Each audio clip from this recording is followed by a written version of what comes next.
Keith from Katy has a question about water stains. Well, it's on the ceiling of a spare bedroom, Tom. Keith writes, I found the area in the attic, and it runs by an AC vent. There's no sign of water discoloration up there, and the insulation is bone dry.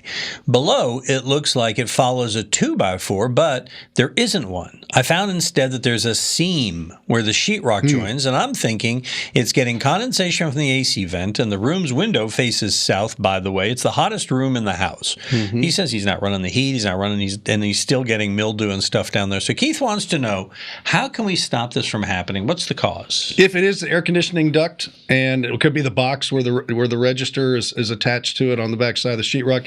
And by the way, seams, water will get into the seams because it always hits the lowest point. And it could be a couple feet away and then ends up finding that seam.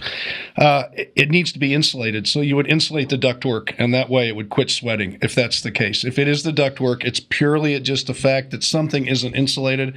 And so you have like a beer can or a Coke can outside. You have cold metal and hot, humid air touching it, and it's causing condensate to form, and dripping. He says it's and it the can be very slow. It's the hottest room in the house, so that's where you would have the hottest problem. air has the most moisture.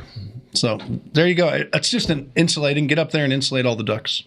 Cool. Can you wrap insulation around an existing duct and all? Absolutely. You just want to keep it, make sure there's no airspace inside. Always nice and tight. Yeah, absolutely nice and tight. No airspace. All right, and we leave no airspace between your question and an answer, kids. So go ahead and send them to us. Go to HomeShowRadio.com, fill out that Ask Tom form, send it. We'll answer it like these videos over here. If you subscribe to our channel, not only will we say thank you, but click the bell and we'll ring yours when we post a new one.